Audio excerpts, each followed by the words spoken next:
so the first thing I'm going to do is verify my hospital order and my hospital policy. Alright, and so now I'm going to wash my hands. And now I'm going to do the two identifiers. Mr. Jaguar J. Jones, Mr. Jaguar J. Jones. Date of birth, 8/25/1963. Date of birth, 8/25/1963. Allergic to penicillin, allergic to penicillin. Mr. Jones, is there anything else you're allergic to? Alright, so now what I'm just going to do is I'm going to go ahead and grab all of my equipment. I already have my tape laid out. And I'm just going to go ahead and position my trash can.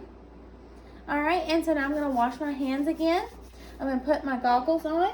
And I'm going to raise up the bed and lower the side rails. I'm going to place my patient in a comfortable position and make sure he's either sitting up or in the supine position. Alright, and so now I'm just going to go ahead and open up all of my equipment. So I'm going to open up my needle and I'm going to set this out. I'm going to open up my IV starter kit. Open up my syringe, and I'm going to open up this. And now I'm just going to grab my alcohol prep pad.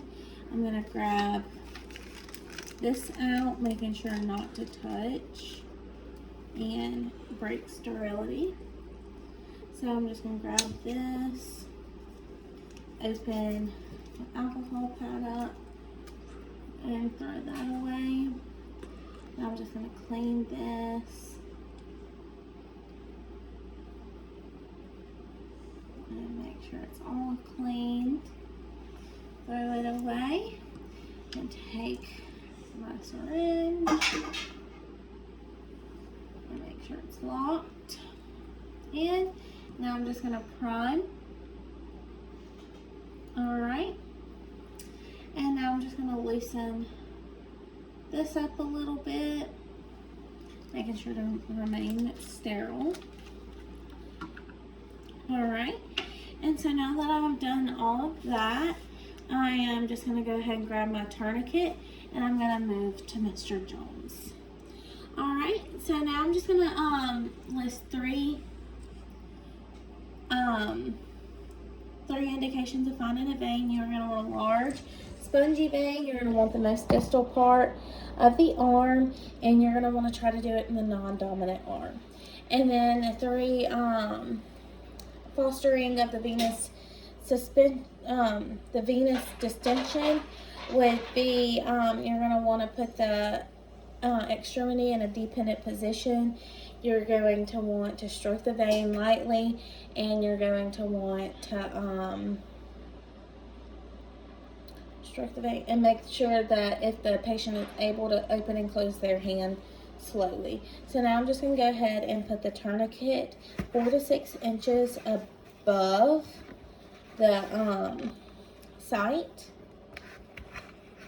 And I lost my tourniquet, so I'm just going to go ahead and use this. Alright. Sorry, Mr. Jones, I know I'm moving you. Alright. Gotta make sure it stays. Cross it over.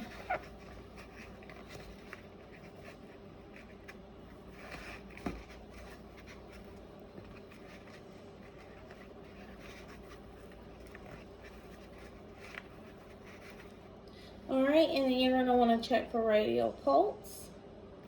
Alright, and so now that you've done that, you're going to go ahead and want to put on your clean gloves. And you're going to want to anchor the vein. You're going to want to do this 1/2 to 2 inches above the injection site. So now you're just going to want to go ahead and grab your chlorhexidine. You're going to want to activate it, and then you're going to want to clean vertically, horizontally, and circular. And you're going to want to do this for 30 seconds and throw it away. Then you're going to grab your needle, open it, and making sure that you have the vein anchored and you don't touch the clean part again. You're going to want to put the bevel up and go into a 10 to 30 degree angle. And once you get blood return, you're going to want to lay the needle down and advance 1/4 of an inch. And then you're going to want to take the hub. You're going to want to push it in all the way, pop the tourniquet, and you're going to want to hold the catheter and take out the needle. And I'm going to place it on my bedside table until I get ready for the sharps. I'm going to take this as fast as I can and open that, trying to remain sterile, anchoring the vein. Then you're going to want to go ahead and aspirate for blood return. And then you're going to want to flush the vein. You're not going to want to put your hand at the injection site ever. And you're going to want to take your temporary piece of tape and anchor it down. Alright, and so now that you have done that and you've aspirated, you're going to want to take this off, place it on your bedside table until you can get to it. Normally that wouldn't happen. The patient's arm would still be there, but with a pool noodle and this, it kind of rolled away. Now I'm going to grab my Tegaderm and I'm going to want to place it on the catheter, but not the port. So I'm going to open this and I'm going to place this down here, making sure to have it secure. I'm going to take this off and make sure that it sticks and it doesn't come up.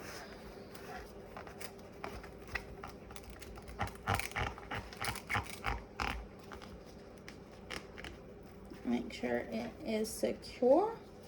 Alright, and now I'm just going to go ahead and grab my other tape and secure this and making sure it goes in the right position. I'm just going to put it over the temporary tape. And you're going to want to make sure it goes in the natural position of it. Alright, and so now that I have done that, I'm just going to go ahead and clean up all my supplies. I'm going to want to keep this out though because it has the sticker on it that I'm going to write my name, time, and date on it. So I'm just going to take all of this stuff and throw it away. I'm going to throw the needle, this, and the hub in the sharps container. I'm going to throw this and this away. I'm going to go ahead and write my name, the time, and the date on this piece of tape. Hold on, I'm fixing my gloves. And I'm going to place it on the Tegaderm.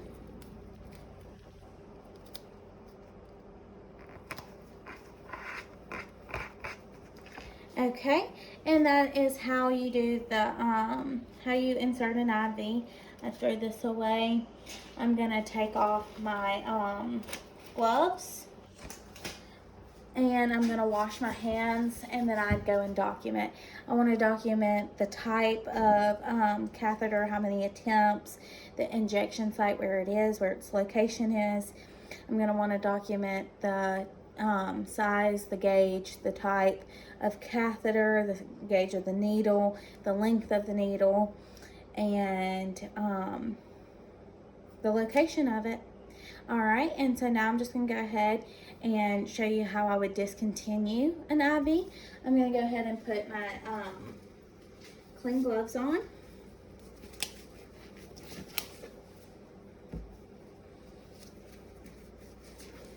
Alright, and I'm going to grab gauze, And I'm just going to go ahead and hold down the catheter part, and I'm going to take off the Tegaderm. I'm going to want to pull it towards the injection site